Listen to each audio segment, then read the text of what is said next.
On the 17th of March 1912, Captain Lawrence Oates walked out of a tent in Antarctica and into history. His calm, almost self-mocking last words, "I'm just going outside and maybe some time," made him a hero and ensured that the whole world became involved in the drama of the Scott expedition to the Antarctic. There was no hint of such drama in the early life of Lawrence Oates. Born in 1880 in Putney, southwest London, to wealthy parents, Oates was a sickly youth. But his mother, the formidable Caroline Oates, doted on her firstborn son. Lawrence developed into a healthy, sport-loving young man, but was never very interested in learning. He went to Eton for 2 years, but was withdrawn when he caught pneumonia. He'd set his heart on becoming an army officer. He was not academic enough for the entrance exam to Sandhurst, so instead he joined the militia, the territorial army of the day. The outbreak of the Boer War in 1899 gave Oates the chance he was looking for. He managed to gain a regular commission in the 6th Inniskillen Dragoons. The Boer War was a major challenge to Britain's army, with the Boers proving energetic, tough and determined opponents. Towards the end of 1900, Oates and a draft of dragoons sailed to South Africa. They were soon sent up the country to fight the Boers. On the 6th of March 1901, Oates was sent out on a reconnaissance patrol to look for the enemy. His patrol was ambushed and forced to take cover in a dry riverbed. During the ensuing battle, which lasted most of the day, ammunition ran low. The Boers invited the British to surrender. Oates' reply was simple: "We came here to fight, not to surrender."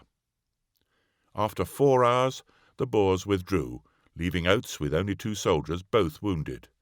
Oates himself was hit by a bullet in the thigh and walked with a limp from then on.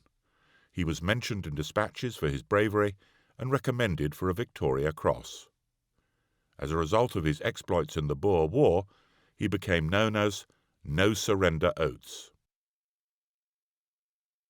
In May 1908, the Inniskillens moved to India. Oates was now adjutant of the regiment and was highly regarded by his colleagues. His commanding officer wrote of him, "He's a man of few words. His actions and energetic character speak for themselves. I have no hesitation in saying he's the most popular and esteemed officer the regiment has at present." But the move to India was not a success. Oates remarked that the new base was a dull little place. The regiment saw no action, and Oates spent much of his time playing polo and hunting, and even brought his own pack of hounds out from England to India.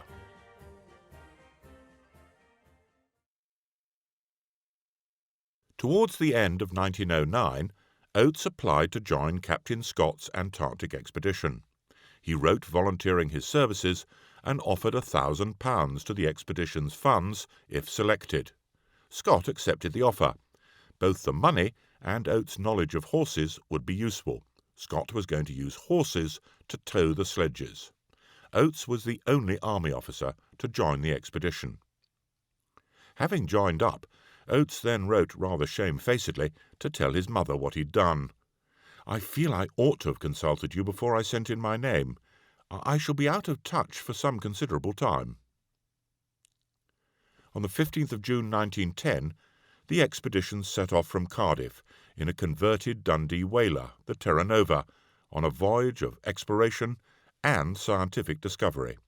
Scott took with him a large team of 8 scientists, and this group did invaluable work in the Antarctic, laying the foundations for modern climate science. But Scott also aimed to be the first team to reach the South Pole. Unknown to him, just a week before he left, the Norwegian explorer Roald Amundsen had sailed, intent on reaching the South Pole before Scott. It's worth remembering that Antarctica was virtually unknown at the time. It's huge, larger than the United States and Central America combined, and it's the coldest place on Earth. The lowest temperature ever recorded, -128 degrees Fahrenheit, was in Antarctica. Average wind speed is 60 miles per hour. The Terra Nova, with 65 men, 34 dogs, 19 ponies and 3 motorised sledges on board, was grossly overloaded as she sailed from New Zealand for Antarctica in November 1910. Oates was not impressed by the ponies. They were, he said, a wretched load of crocs. On the 4th of January 1911, the Terra Nova docked at Cape Evans, about 800 miles from the pole, and set up base camp. 12 men, 2 dog teams and 8 horses set out on a 2-month journey, leaving supplies along the route to the pole for use by the polar team on their return journey. Oates's fears were fulfilled. Before long, the 3 weakest ponies were sent back, but 2 died before reaching the hut. The remaining ponies and dog teams struggled on to One Ton Depot, a journey of 160 miles, where they were killed and their meat stored for use on the journey to the pole itself. Scott's transport plans for the trip to the pole were in disarray. The Antarctic winter began at the end of April 1911, and the expedition's 25 men spent the next 4 months in a hut 50-foot long and 25-foot wide.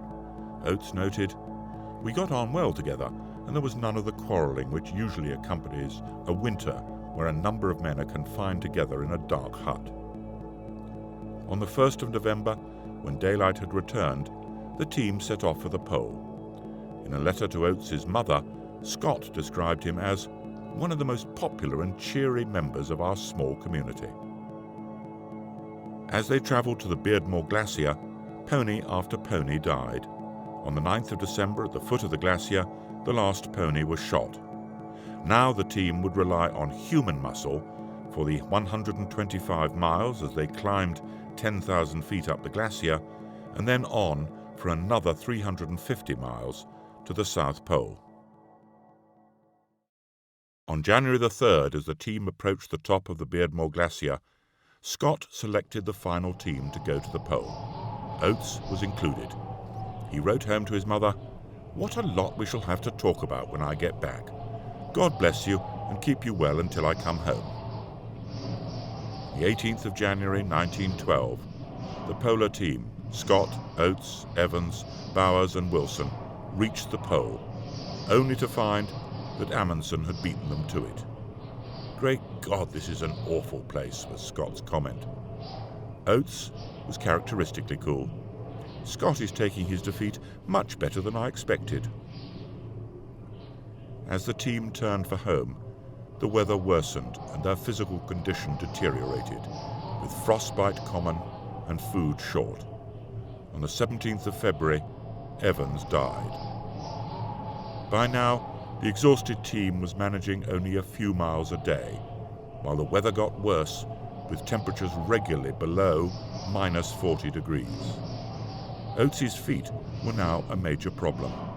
On the 4th of March, Scott noted in his diary, "The poor soldier is nearly done. It is pathetic enough because we can do nothing for him." 10 days later, Scott saw that Oates had had enough.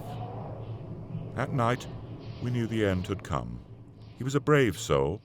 He slept through the night before last, hoping not to wake, but he woke in the morning yesterday. It was blowing a blizzard. He said, "I'm just going outside and maybe some time." He went into the blizzard, and we have not seen him since. On the 17th of March 1912, his 32nd birthday, Oates walked out of the tent to his death so that his friends might have a chance to live. But it was a sacrifice in vain. 2 weeks later, Scott, Bowers and Wilson froze to death in their tent. For Caroline Oates, none of the hundreds of letters she received was more poignant than that from Dr. Wilson, who died himself just a few days after Oates. "I've never seen or heard of such courage," he wrote. "Never a word or a sign of complaint of the pain. He was a great example."